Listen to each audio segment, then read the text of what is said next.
Plants vs. Zombies is a tower defense title released back in 2009. Developed by Pop Games of Bejeweled fame and published by EA during a unique and memorable year in which they released a number of fresh franchises, the game turned out to be a surprising hit, before going on to spawn a plethora of sequels and spin-offs during the subsequent years. That first title was well praised, and surprisingly deserving of that praise, I came to find out. Tower defense games are like zombie games, easy to cut corners and spew out cheap content for a quick turnaround. Go figure that somebody had the bright idea to combine the two, and it wound up with a surprising amount of depth and unique content. Anyway, the setup is like this. Zombies are trying to invade your home, and the only thing stopping them is your garden. So, you plant plants to protect yourself. Odd choice, I'd probably rely on a shotgun myself, but what do I know? I've never fought a zombie horde. I digress. You begin the game with 2 plants and 5 lanes from which to defend your home. Zombies attack in a straight line along any of these lanes. They reach the end and the lane gets run over by a lawnmower. They reach the end after that, game over, try again. To protect yourself, you're given a pea shooter, a little green guy which steadily shoots peas straight forward for a small bit of damage. Planting these guys costs sun currency, which you collect as it appears on the screen little by little. To produce more of this sun, you've got your other plant, and the mainstay through most of the game, the sunflower. Plant sunflowers to up your currency so that you can plant enough pea shooters to survive.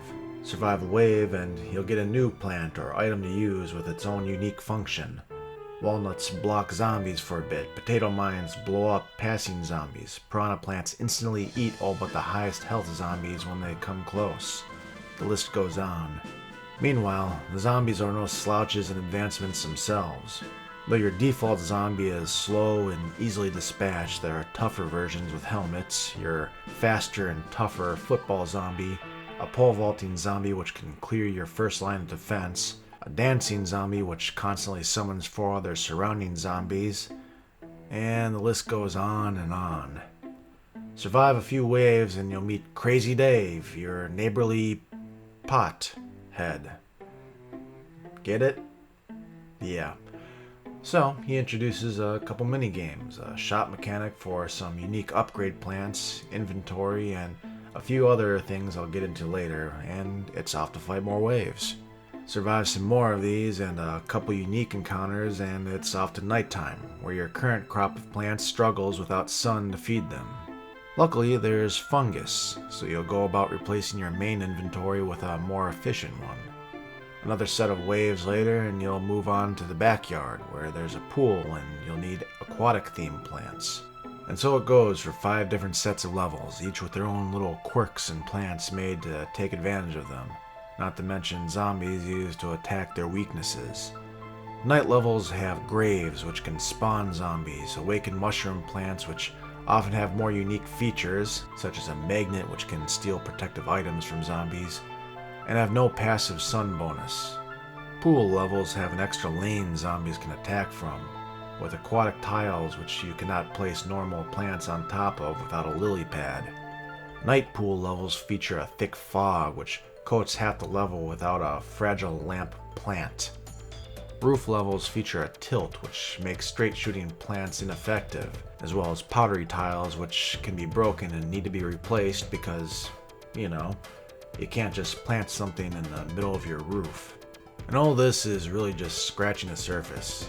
The game is simple and easy to get into, as any tower defense game ought to be. But Plants vs. Zombies does itself many favors by constantly shaking things up, either with the unique features of the different levels you must navigate, your inventory of plants and their special features, or the long list of zombies who each have their own special features and present unique dangers to those who don't prepare properly. A bungee zombie might steal away a valuable plant if you don't plant umbrella protection. A miner can devastate an entire lane without something capable of shooting backwards or a mine or magnet to stop them. And a balloon zombie could fly over your defenses entirely without a cactus in the right spot or a little fan plant. Each level attempts to integrate you into a new strategy as the plants slowly pour in. And once you complete the main game and have collected most of the plants and seen most of the zombies, there's still the mini-games and puzzles that shake things up all over again. These special levels, which offer up just as much content as the adventure mode, all have their unique quirks to them. Some of these you see glimpses of in the base game, such as Walnut Bowling or Vase Breaker. But here's where they pull out all the stops to these modes and what the game can do.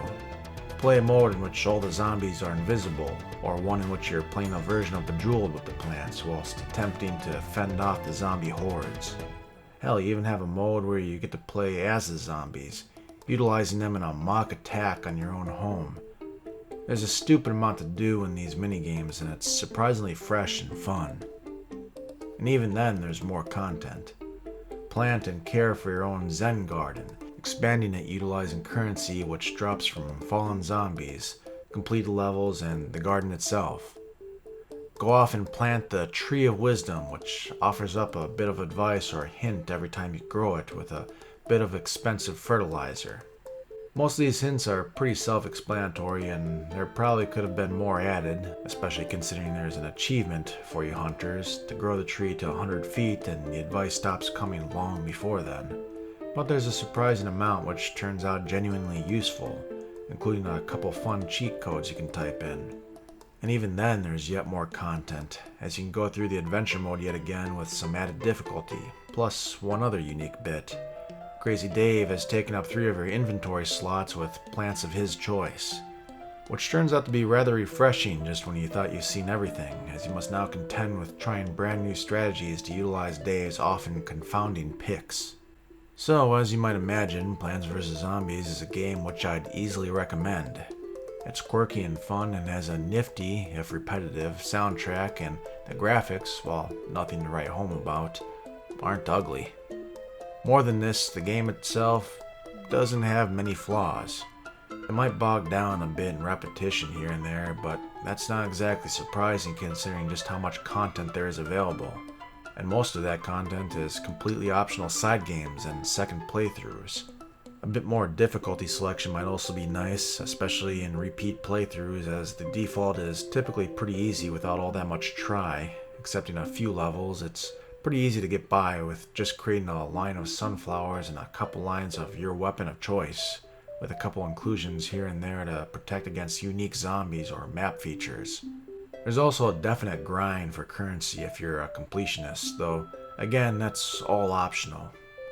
Finally, while you can create a unique zombie, dubbed a Zombatar, which can appear in the game as a special flag zombie to lead hordes, it's a bit distracting and disappointing that your clothes selection doesn't appear in-game. Nothing like having a zombie with pigtails and lipstick appear in a brown suit because they very suddenly stopped development at just this point. In the end though, it's tough to argue against the breadth of content available here. Now the game certainly isn't for everyone. There's not much raw action or story to be had, and the humor, while present, won't have you laughing out loud much. If you're a fan of tower defense games or looking for something nice and casual to dig into for a bit, Plants vs. Zombies will offer you plenty.